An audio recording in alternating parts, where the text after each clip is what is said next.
dikun rreth mbi 80 milion kanë kaluar nëpër gjykata, të cilat të gjitha janë zgjedh pozitivisht të mirë të punëtorëve, edhe shpërsuan dëm i buxhetit shtetit rreth 40% vlerës thuaj aty për shkak të shpenzimeve që kryen gjykata për baruesve, avokatëve këtu, edhe janë diku në rreth 50 milion ande që priten nëpër gjykata moralizuar për këtu.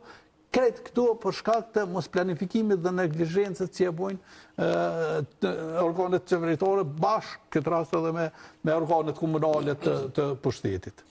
Faleminderit shumë, zotëri Mujku, një çështje që du me diskutu në lidhje me politikat e shtetit për punëtorët është se Kuvendi ka miratu para 3 viteve një marrëveshje ndërkombëtare për asistencën sociale. Çka ka ndodhur me këtë proces, edhe ka ndiku kjo në mënyrën se qysh po trajtohen skemat sociale në drejtim të zvoglimit tyre për me nxit punësimin.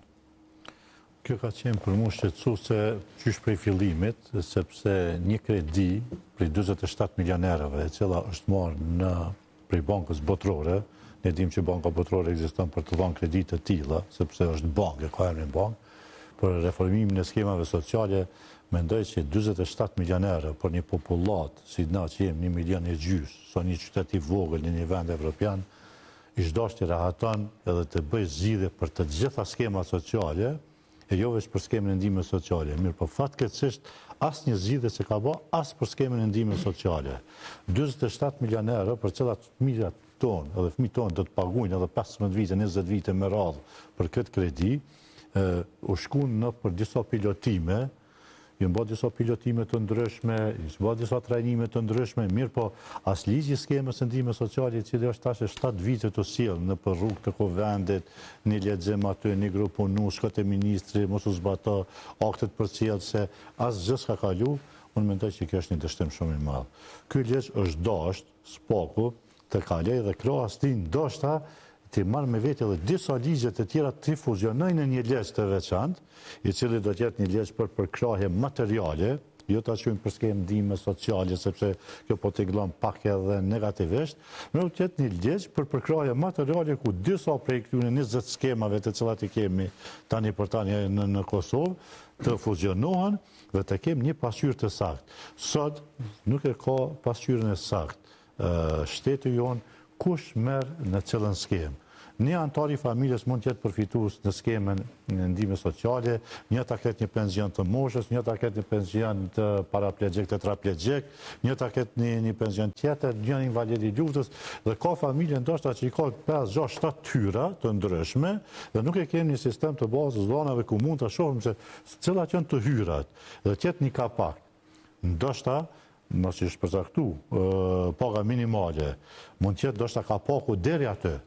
Qëse ki disa mrena familjes, ki disa antarë që përfitojnë, tjetë disa limite, dykun të zbritet një përqindje, dykun të rritet dhe të vim deri tek ajo shumë. Nuk po jo ndoshta një familje cila fare nuk po në asnjë antar, po në forma të ndryshme ka rritë të rregulloj letrat, dokumentacionin, nuk ka sistem monitorimit dhe merr ndoshta 1.000, 1.200, 1.500 euro tyra nga shteti dhe nuk ka një kontroll.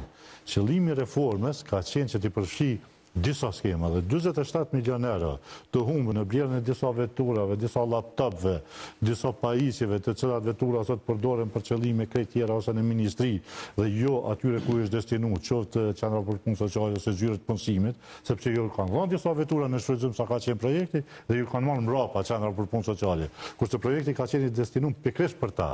Ato nuk kanë vetura, e përmendi edhe në imi edhe dikush, që ato nuk kanë vetura që ta kryjnë punën e vet në terren.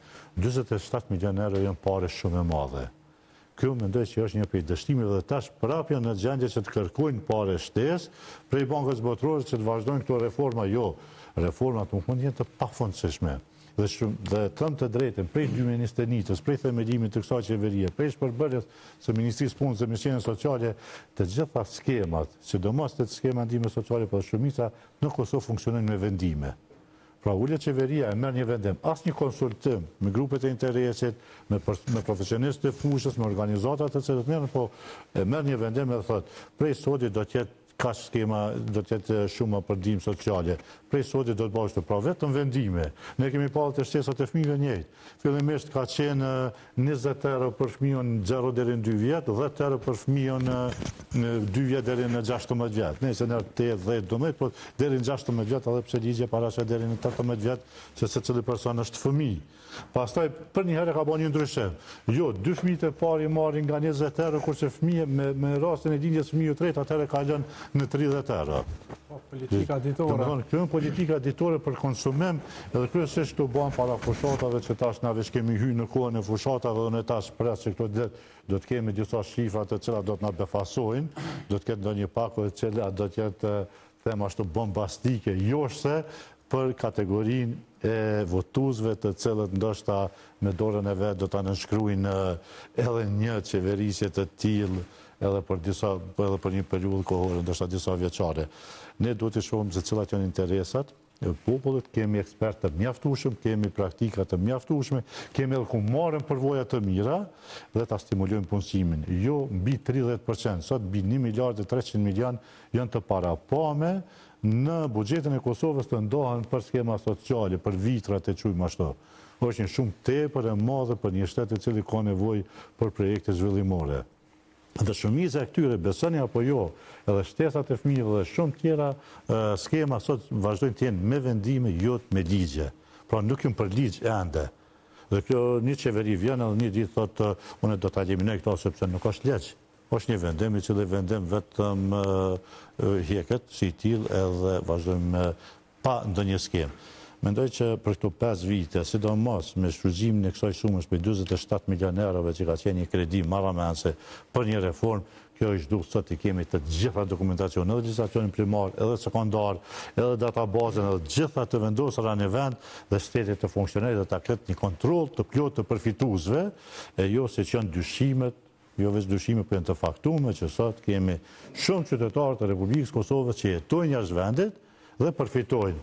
Qoftë libra për shkollë, qoftë shtesat e fëmijëve, qoftë pensionet të cilët jetojnë jashtë vendit dhe vini gëzojnë vetëm pensionet e moshës, dhe Kosova nuk ka kapacitet financiar që të mbajë qytetarët tonë të cilët jetojnë jashtë. Do është atje kanë 250 euro shtesat për fëmijë, Kosovë 30 euro, edhe disi ma shumë knaqin kër e marrin edhe këtë 30 euro të Kosovës. Dhe kote fundit ka pas, edhe më herët ka pas, për tash kanë fillu shtetet të interesohen, shtetet e Evropës, për ata qytetarë të cilët përfitojnë shtesat fëmijëve në Kosovë, do t'ju ndalë në vendin ku marrin. Edhe dikush nëse ka marrë ndër vite dhe ka mashtru shtetin, edhe ai do të paditet edhe do të sanksionohet dhe s'kisha pas asgjë kundër kësaj sepse nëse jeton dhe vepron në një shtet në perëndim dhe i merr 3-4 mijë euro pagë dhe ki shtesat e fëmijëve, pse po e fut dorën në shtesat fëmijëve të familjeve tona të varfëra, kur mund ta ngrisim standardin për këto familje të cilat i kemi në gjendje shumë të rëndë ekonomike. Faleminderit shumë, zotëri Baraktari. Ligji për sigurinë dhe shëndetin punë nuk është ndryshuar prej vitit 2013, përveç disa harmonizimeve që janë bërë me ligjet e tjera. Sa është problematike kjo dhe çfarë pasoja ka për sigurinë e punëtorëve në praktikë dhe në këto rrethana çka ish dashur me qenë ndërhyrjet urgjente në këtë ligj? Tani kur është puna e ligjit, unë kam rritit e ligji. Ligji mund t'jetë i mangat e pa i mangat, po unë them se ky ligj është mjaft i mirë. Të zbatohet aq sa është. Pastaj të fillojmë të ndryshojmë. Po nëse pyetëm ne se çka kemi bërë për këto 10 vite, se ka 10 vite që ka filluar ky standard në Kosovë të implementohet. Edhe unë them jemi në klasën e parë, në bazika. Neve jemi të fol vetëm për fatkeqësitë ku po na ndodhin. Do thotë fare nuk kemi të folë për lëndimet, nuk kemi të folë për smundje profesionale. Ku thash fillim është siguria e punës është komplekse. Edhe po vjen mirë që këtu në këtë panel gjithë e cekën mirëqenien e punëtorit. Mirëqenia e tij nuk është vetëm nga rreziku fizik, por nga rreziku i stresit, e ngarkesës të pagës vogël apo ngarkesës nga organizimi i punës. Do thotë gjitha këto ndikojnë. U cekën këshillat e sigurisë, nuk funksionojnë fare. Ligji shumë qartë, pikërisht ky ligj që thema duhet ndryshohet. Ligji shumë qartë e ka parapasë se çdo kompani që ka një numër, themi 30 apo më tej, duhet ta ketë një këshill sigurisë. Po para së gjithës duhet ta ketë një person caktuar. Ne nuk e kemi një person caktuar për sigurinë punë me një kompani, e lërmon një këshill sigurisë. E Këshilli i Sigurisë do ta ndihmonte shumë këtë ekspertin po të ekzistonte ky Këshilli i Sigurisë, sepse eksperti është shtirë të ndikojë të punëdhënësi. Sa ai është vetë i punësuar në atë kompani. Ne shpesh themi në kompani, unë pikërisht e cekur shpesh, mungesë të asaj që thamë nuk kemi eksperta. Ne i thamë kompanive të saktoni një person, i quhet ligji e quhet person i autorizuar për siguri. Nuk është të thonë të jetë ekspert. Mund të marrim një punëtor që ka një provë pak më të gjatë, edhe atij t'i japim këtë detyrë. Jo obligim ligjor që të merr pasojë penale të ketë ai punëtor, ta friksojmë atë punëtor. Ai është në fakt edhe vetë eksperti nuk merr përgjegjësinë penale juridike për një kompani. Eksperti është konsulent, unë thamë është menaxhues i sigurisë në punë. Eksperti merr përgjegjësinë profesionale për vetë ato që e zbaton. Pra përgjegjësia mbetet të punëdhënësi. Punëdhënësi nuk do me saktu një ekspert apo një punëtor me një përvojë që ai nuk e keni iden sa pak kushton siguria në punë, sa pak duhet me investu. Në shpesh që themi, ne vetë gjatë shkollimeve tona, na thonin, shpenzimet që bën për sigurinë në punë nuk duhet të quhet shpenzim, ai është investim. Sikur se rregullon ambientin, një pajisjet e blen më moderne, edhe nëse ke punësuar një ekspert, ti ke investuar në kompaninë tënde, do ta marrësh ndosh kompaninë tënde. Edhe ata punëtor që i kemi në aty, që sot ky sistemi të informë me këto raste që mundohen për drejtat e punëtorëve, punëtori nuk është sklav i një punëdhënësi. Unë kështu troq që tham unë tham punëtorin do ta quajmë bashkëpunëtor. Ai është bashkëpunëtor i një kompanie. Se pa atë nuk do të kryet ajo veprimtari që do ta bëjmë ne. Nëse ai nuk është i shëndosh, nuk është shëndosh as kompania. Pastaj sekuencat e një lëndimi apo një humbje jete janë aq të mëdha vetëm, po ju do të pyetni, po kush a dëgjojmë na sot diku që një kompani apo një punëdhënës pagoi diçka për një dëm shërbim që ndodhi diku për një vdekje. Shumë rrallë. Kjo punë e gjyqësisë, që nuk kishim shute gjyqësia pse e qyshë tek se marrim pjesë edhe në gjykimin në vlerësime në cilësi të ekspertit në gjykata, edhe shohim çka ndodh aty. Kompanit